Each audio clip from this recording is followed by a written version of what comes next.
আসসালামু আলাইকুম, আশা করি সকলে ভালো আছেন। আজকে আমরা ব্যাকরণের নবম ও দশম শ্রেণীর যে ব্যাকরণ আছে সেই ব্যাকরণের এইচএসসি প্রস্তুতি ব্যাচ 25 তাদের জন্য দ্বিতীয় পরিচ্ছেদ থেকে আলোচনা করব। দ্বিতীয় পরিচ্ছেদের বিষয় আছে কি ব্যাকরণ ও বাংলা ব্যাকরণ, নাকি না শুধু বাংলা ব্যাকরণ। পরিচ্ছেদের নামটা কি আমরা একটু সবাই বলি, বাংলা ব্যাকরণের আজকে আমরা আলোচনা করব সেই টপিকসটা নিয়ে, সেটা হলো বাংলা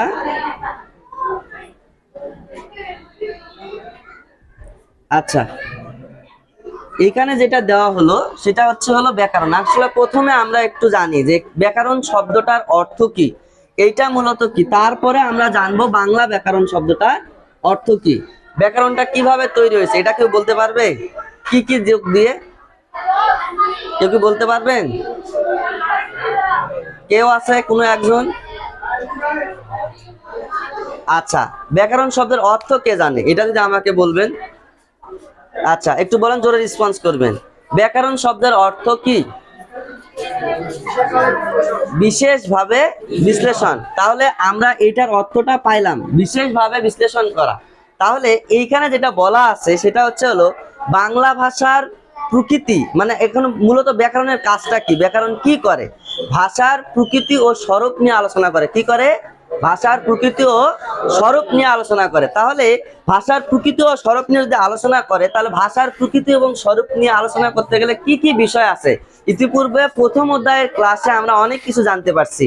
প্রথম অধ্যায়ের ক্লাসে আমরা জানতে পারছি কি ভাষার ক্ষুদ্রতম উপাদানের নামটা কি, সবাই বলেন দেখি, সবাই একসাথে বলি, কি বলি? ধ্বনি ছিল, এটা আমরা জানছি।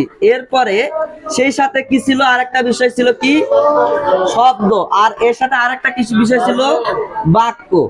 এই যে তিনটা টপিকস, একটা হচ্ছিল ধ্বনি, 2 নম্বর শব্দ এবং 3 নম্বর বাক্য, এইগুলো যখন বিশেষভাবে বিশ্লেষণ করা হয় সেটাই হলো ব্যাকরণের কাজ। এগুলোর প্রকৃতি এবং স্বরূপ নিয়ে আলোচনা করা হয়।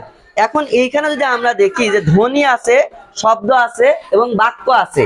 আচ্ছা, এইগুলো যখন, এগুলোর বিশেষ একটা করে বৈশিষ্ট্য আছে। কি আছে? বৈশিষ্ট্য আছে। সবাই একটু বলি, কি আছে? এই যে বৈশিষ্ট্যটা আছে, এই বৈশিষ্ট্যটার মধ্যে থেকে আমরা যদি দেখি যে কোনো কিছু ধ্বনি নিলাম, আমরা বললাম, আবার ওই সেই আগের জায়গাতে বলি, এটা কি বললাম আমরা, এটাকে কি বলা হয়? অ। তারপরে এটাকে কি বলা হয়? আ। তারপরে এটা যদি আমি আর একটা ধ্বনি নেই, ম, তাহলে কি হয়ে গেল? এটা আম। এটা হয়ে গেল আম। এটা হয়ে গেল, তাহলে কি শব্দ হলো? এটা হয়ে গেল একটা শব্দ। এরপরে আমি ইতিপূর্বে ক্লাসে একটা বলছিলাম, আরো একটা শব্দ যদি নেই, আমি নেই, আবার যদি আম নেই, আবার যদি আর একটা শব্দ নেই, তাহলে কয়টা হয়ে গেল? একটা শব্দ, দুইটা শব্দ, তিনটা শব্দ, এবং পরপর শব্দগুলো বসার কারণে কি হয়ে গেল? সেটা হয়ে গেল বাক্য। এখন এই বাক্যগুলো, এইটার একটা অভ্যন্তরীণ অর্থ আছে। তাহলে আমি আম খাবো বলছিলাম, এর আগেও বলছিলাম, তাহলে এটার একটা অভ্যন্তরীণ অর্থ আছে। তার মানে শুধুমাত্র ধ্বনি নয়, শব্দ নয়, বাক্য নয়, এটার সাথে আরো একটা বিষয় যুক্ত হয়। কি যুক্ত হয়? অর্থ।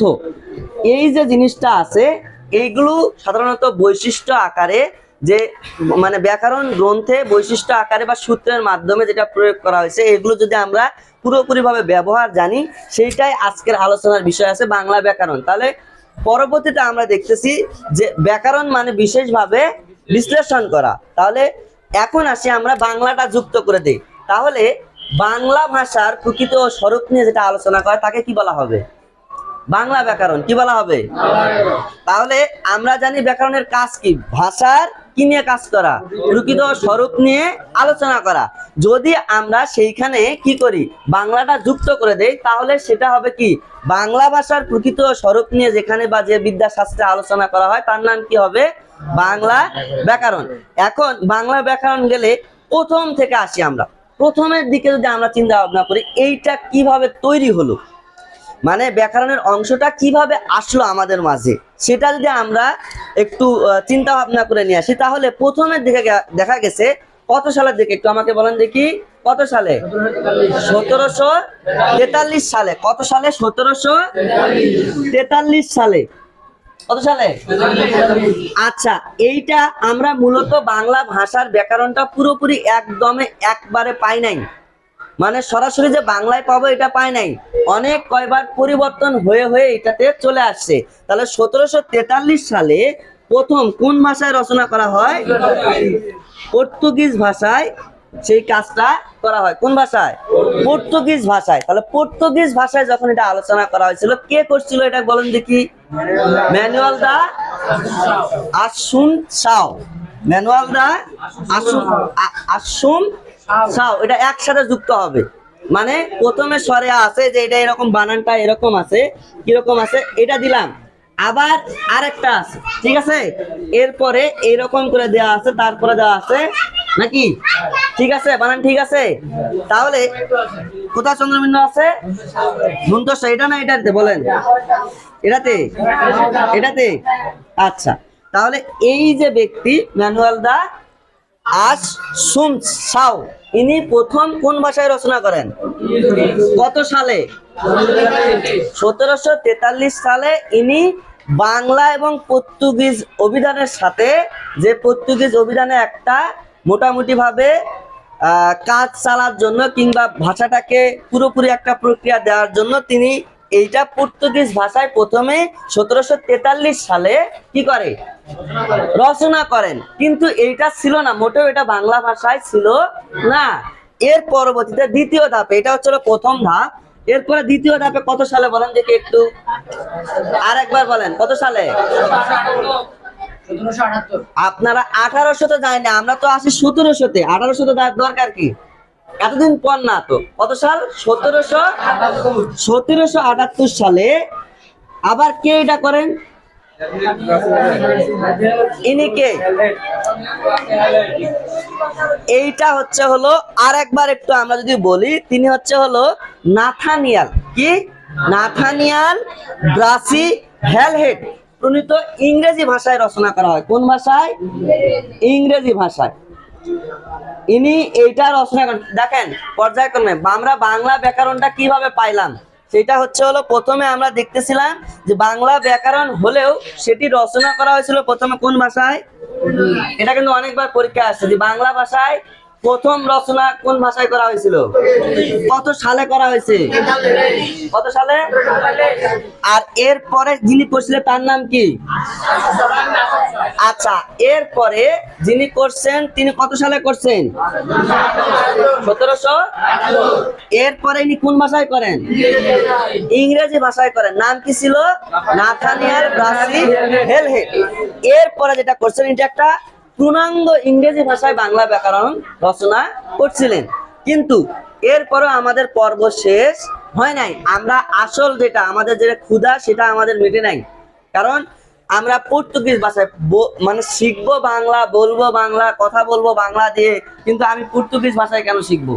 আবার সেটা পরবর্তীতে ইংরেজি ভাষায় হয়ে গেল, আবার ইংরেজি শিখেও আমাদের সেই ক্ষুধাটা মেটে নাই। এরপরে পরবর্তী ক্রমে কত সালে? 1801 সালে। আর ইনি যেটা ব্যাকরণ রচনা করছিলেন, এই ব্যাকরণটার নাম কি বলেন দেখি? A grammar of the Bengali language. A grammar of the Bengali language, এটা তৈরি করছিলেন। কিন্তু এর পরে যেটা ধাপ চলে গেছে, সেটা হচ্ছে হলো 1878 সালে যখন ইংরেজিটাও চলে গেল নাথানিয়াল ব্রাসি হেলহেডের মাধ্যমে, পরবর্তী ক্রমে আমরা আরেকটা পাই কত সালে? 1801 সালে কে করেন? William carry. উইলিয়াম ক্যারি এটা আবার পুনরায় কাজ শুরু করেন। আর আমরা জানি যে ইনি হচ্ছে হলো ফোর্ট উইলিয়াম কলেজ আছে না, নাম শুনছি না, ফোর্ট উইলিয়াম কলেজ। ইনি বাংলা ভাষায় ওইখানে বাংলা বিভাগ চালু করেন এবং তিনি প্রথম 1801 সালে এই যে উইলিয়াম ক্যারি, এবং পরবর্তীতে আর একটা সময় ছিল 1826 সালে, আমাদের সবারই পরিচিত, এটা আমরা সমাজ বিজ্ঞান বইও পড়ছি, সমাজে পড়ছি, সামাজিক কর্মকাণ্ডের সাথে খুবই অংশীদারপূর্ণ একজন ব্যক্তি ছিলেন এবং বাংলা ভাষাকে অদূর ভবিষ্যতের সামনের দিকে এগিয়ে নিয়ে যাওয়ার জন্য কাজ করছে। কে কাজ করছে? রাজা রামমোহন রায়। এটা আমরা জানি। ইনি হচ্ছে হলো রামমোহন রায়। 1800 কত সালে? 1826 সালে আরেকটি কি করেন? উল্লেখযোগ্য ইংরেজি ভাষায় আরো দুটি উল্লেখযোগ্য বাংলা ব্যাকরণ রচনা করেন। এরপরে ওরা দুইজনই কাজ করছেন, কিন্তু কাজ করছেন লেখছিল আবার কোন ভাষায়? ইংরেজি ভাষায়, মানে প্রথমের দিকে পর্তুগিজ ভাষায় হলো, নাথানিয়েল ব্রাসি হেলহেডও করলো ইংরেজি ভাষায়, এবং পরবর্তীতে আমরা একটু বোঝার জন্য, সহজবোধ্য করার জন্য উইলিয়াম ক্যারি করলো 1801 সালে। উইলিয়াম ক্যারি এটা কাজ সম্পাদনের সাথে, সেই সাথে রাজা রামমোহন রায় 1826 সালে, দুইজনই আবার কাজ করলো, বাংলা ব্যাকরণ তৈরি করলো ইংরেজি ভাষা। কিন্তু আমাদের তো আসল জায়গাতে আমরা যেতেই পারি নাই, কারণ ইংরেজি ভাষায় ব্যবহার করা হচ্ছে। যদিও ইংরেজি ভাষায় কার্যক্রম চলতেছে, কিন্তু আমাদের দরকারটা কি ছিল? কোন ভাষায়? আমাদের যেটা আমরা পাচ্ছি এখন করতেছি কোন ভাষায়? বাংলা ভাষায়। তাহলে আমাদের পরবর্তী সময়ে সব শেষে 1800 কত সালে গিয়ে, 1833 সালে গিয়ে রাজা রামমোহন রায় কি ব্যাকরণ তৈরি করেন? গৌড়ীয় ব্যাকরণ। গৌড়ীয় ব্যাকরণ নামে একটা ব্যাকরণ তৈরি করেন। এটা কিসে ছিল বলেন দেখি? এইটা ছিল প্রথম বাংলা ভাষা। তাহলে যদি কখনো কোশ্চেন আসে যে ব্যাকরণের কথা যদি বলা হয়, তাহলে ব্যাকরণ প্রথম কোন ভাষায় রচনা করা হয়? পর্তুগিজ ভাষায়। কত সালে? 1743 সালে। এরপরে যদি বলা হয় যে দ্বিতীয়তে, মনে করেন যে নাথানিয়েল ব্রাসি হেলহেড তৈরি করেন, কোনটা কত সালে? 1700। কোন ভাষায়? এরপরে পর্যায়ক্রমে উইলিয়াম ক্যারি এবং রাজা রামমোহন রায়। উইলিয়াম ক্যারি কততে করে? 1800। এরপরে কত সালে? 1801 সালে। আর এরপর রাজা রামমোহন রায় 1826 সালে। এইটা করার পরেও কোন ভাষায় করছিল? কোন ভাষায় করছিল? ইংরেজি ভাষায় করছে। কিন্তু এখন আমরা আসল জায়গাতে যেতে পারি নাই, তাহলে ইংরেজি ভাষায় যে করলো, এরপরে আমাদের আরেকটা কার্যক্রম চলছিল, সেটা হচ্ছিল পরবর্তীতে 1833 সালে রাজা রামমোহন রায় কোন কাজটা করলো? যে গৌড়ীয় ব্যাকরণ নামে একটা ব্যাকরণ তৈরি করলো, যেটা কিনা পূর্ণাঙ্গ বাংলা ভাষায় রচিত হয়ে গেল। এখন এইটা আমাদের কার্যক্রম কিন্তু এরকম করে পর্যায়ক্রমে আসছে। কোশ্চেনটা একটু এলোমেলো কিংবা একটু চিন্তা ভাবনার মধ্যে থাকতে হবে। কারণটা কি? যে কোশ্চেন কিন্তু আলাদা আলাদা হতে পারে। কারণ প্রথমের দিকে কোন ভাষায় রচিত হয়েছে, কত সালে হয়েছে, কে করছে, তারপরে ইংরেজি ভাষায় প্রথম কে করছে, নাথানিয়েল ব্রাসি হেলহেড কত সালে করছে, এটা 1778 সালে। আবার কোন ভাষায় করছে? ইংরেজি ভাষায় করছে। এরপরে পরবর্তীতে উইলিয়াম ক্যারি ইংরেজি ভাষায় প্রথম ব্যাকরণ কবে রচনা করেন? 1801 সালে। এরপরে বলা হয়েছে যে 1826 সালে রাজা রামমোহন রায় যেটা ব্যাকরণ রচনা করেছিল, সেটা কি বাংলায় ছিল? ছিল না, এটাও ছিল কোন ভাষায়? ইংরেজি ভাষায়। এরপরে রাজা রামমোহন রায় 1800 কত সালে? 33 সালে কি ব্যাকরণ রচনা করেন? গৌড়ীয় ব্যাকরণ রচনা করেন। আর এইটাই ছিল প্রথম বাংলা ব্যাকরণ। এরপরে আমরা আসি, এইটুক তো বুঝতে আর সমস্যা আছে? এখান থেকে বুঝতে আর সমস্যা আছে কোনো? কারো কোনো কোশ্চেন আছে? আচ্ছা, এরপরে আমরা দ্বিতীয় স্টেপে যাই। আমরা দ্বিতীয় স্টেপে যদি চলে যাই, তাহলে আমাদের টপিকস অনুযায়ী যদি আমরা দ্বিতীয় স্টেপে যাই, তাহলে এইখানে কি বলা আছে বাংলা ব্যাকরণের। এখন আসি আমরা প্রত্যেকটা জিনিসের একটা একটা করে আমাদের আলোচ্য বিষয় আছে, মানে আসলে এটা কি কাজ করে, আলোচ্য বিষয় দ্বারা কি কাজ করতেছে, কি কি নিয়ে চিন্তা ভাবনা করে বা কি কাজ করে, সেটা নিয়ে এখন আমরা আলোচনা করব। এখন বাংলা ব্যাকরণের যে আলোচনার যে জায়গাটা আছে, এই আলোচনার জায়গাটা কি কি নিয়ে কাজ করে, আমরা দেখেন যে অনেক সময় একটু মনে রাখার জন্য আমরা যদি একটা টেকনিক ব্যবহার করি, যে বাংলা ব্যাকরণের আলোচ্য বিষয় আমরা ইতিপূর্বে পড়ছি যে ভাষা হচ্ছে কিসের সমষ্টি? বলেন দেখি, ভাষা হচ্ছে কিসের সমষ্টি? বাক্যের সমষ্টিটা হচ্ছিল ভাষা। আচ্ছা, বাক্যের সমষ্টি হলো। আচ্ছা, এখন বাক্য কিভাবে তৈরি হয়? শব্দ দিয়ে তৈরি হয়। আচ্ছা, এখন আমরা আসি শব্দ কিভাবে তৈরি হয়? ধ্বনি দিয়ে তৈরি হয়। আচ্ছা, তার মানে আমরা যদি এখন উল্টা পাশ দিয়ে যাই, প্রথমে থাকবে কি? ধ্বনি, তারপরে কি হয়? শব্দ, এরপরে কি হয়? বাক্য। এরপরে এই বাক্যটা যে হলো, এই বাক্যটার আবার কি পাই আমরা? অর্থ। তাহলে কয়টা টপিক দাঁড়ালো এখানে? কয়টা টপিক? এক নাম্বারটা আমরা যদি নেই, তাহলে একটা প্রথমের দিকে, তাহলে ভাষার ক্ষুদ্রতম অংশটা, একদম সব থেকে ছোট অংশটা, ক্ষুদ্রতম অংশটার নাম কি বলেন দেখি? সবাই একসাথে বলি, ভাষার ক্ষুদ্রতম অংশের নাম হচ্ছে ধ্বনি। এটা পরীক্ষায় বারবার আসছে। তাহলে ভাষার ক্ষুদ্রতম অংশ ধ্বনি, ধ্বনির থেকে যেটা তৈরি হয় সেটা শব্দ, শব্দ থেকে যেটা হয় বাক্য, এবং বাক্যটা পরিপূর্ণ যেটা পায় সেটা হচ্ছে হলো অর্থ। তাহলে এখানে কয়টা কয়টা আছে? এটা 1 নাম্বার। কয় নাম্বার? এটা, এটা আর এটা। তাহলে এর আলোচ্য বিষয় কয়টি? আলোচ্য বিষয় কয়টি বলেন দেখি? আরেকবার বলি, কয়টি? তাহলে ব্যাকরণের আলোচ্য বিষয় কয়টি? 1 নাম্বার, সবাই বলি ধ্বনি, ধ্বনি তত্ত্ব। কি তত্ত্ব? 2 নাম্বার, 3 নাম্বার, 4 নাম্বার। আচ্ছা, আবার আমরা উল্টো পাশ দিয়ে আসি। 1 নাম্বার অর্থতত্ত্ব, মানে 4 নাম্বার থেকেই বলে আবার 4 নাম্বার, 3 নাম্বার, 2 নাম্বার, 1 নাম্বার। তাহলে এই 4টি বিষয় নিয়ে আলোচনা করা হয় ব্যাকরণের ভিতরে। ব্যাকরণটা যখন আমরা আলোচনা করব, প্রথমে আসি আমরা ধ্বনিতত্ত্ব। ধ্বনিতত্ত্বের মধ্যে থেকে আপনারা যে চিন্তা ভাবনা করেন, এইটা একটা মনে রাখার জন্য একটা আরেকটা গল্প আছে। গল্পটা এরকম যে আমরা প্রায় সময় বন্ধুদেরকে অনেক সময় অনেক কথাই বলি না? তো আমরা সব সময় বন্ধুদেরকে কি দিতে পছন্দ করি বলেন দেখি? কি দিতে পছন্দ করি? বাঁশ। এখন এই যে বাঁশটা যে দেই, এখন মাঝে মধ্যে মনে হয় যে ফুল দেই, মাঝে মধ্যে অর্ধেক দেই। মানে একজন বন্ধু আর একজনকে বলতেছে এরকম যে, বন্ধু তুই যে কালকে তোর ওই বান্ধবীর সাথে ঘুরছিস, এটা তো আমি বাসায় বলি নাই। এখন বলতেছে খুব ভালো তুই বলিস না, এটা আমার খুব ভালো বন্ধু। এখন পরবর্তীতে ওই বাসায় যা আর আব্বুর সাথে দেখা হয়েছে, আঙ্কেল আসসালামু আলাইকুম, কি খবর, কেমন আছেন? বলার পরে বলতেছে আপনার ছেলে যে ওই মেয়ে নিয়ে ঘুরে, আমি আপনাকে কোনোদিন বলছি? আমি কোনোদিন বলবো না, আপনি যতই বলেন তাও বলবো না। কিন্তু বলার বাকি থাকলো, অটোমেটিকলি বলা হয়ে গেছে। তাহলে কোন বাস হয়ে গেল? অর্ধেক বাস হয়ে গেছে। মানে এখন বাড়িতে আসলে আমার বিচার ঠিকই হবে। তো এই যে বাসটার কথা বলা হয়েছে, কি বাস দিছে? ওই অধবাস। কি বাস?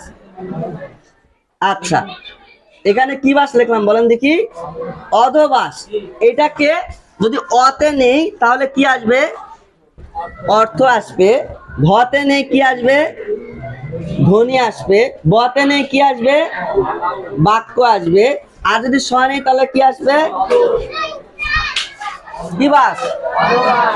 অধবাস। তাহলে এটাতেও আবার 4টা মিলে যাচ্ছে। তাহলে আলোচ্য বিষয় কয়টি? 4টি।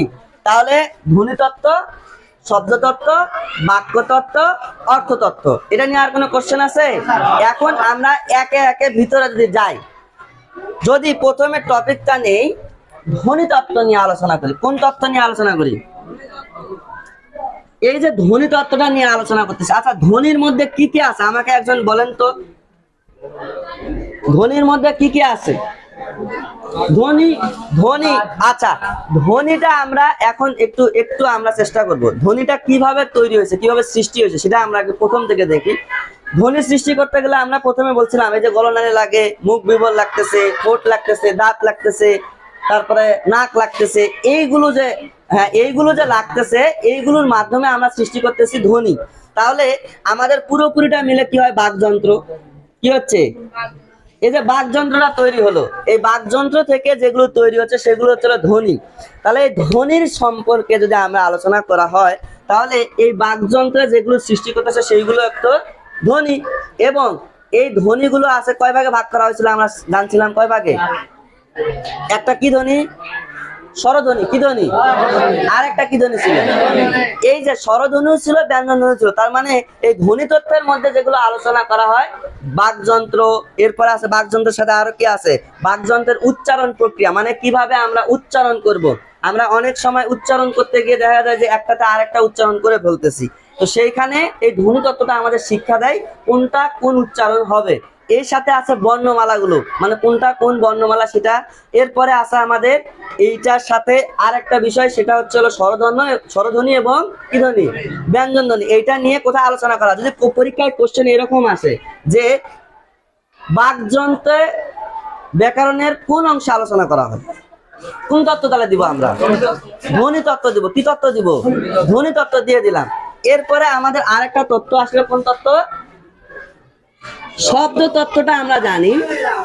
শব্দ তত্ত্বটার মধ্যে এটার একটা অপর নাম আছে। কি তত্ত্ব?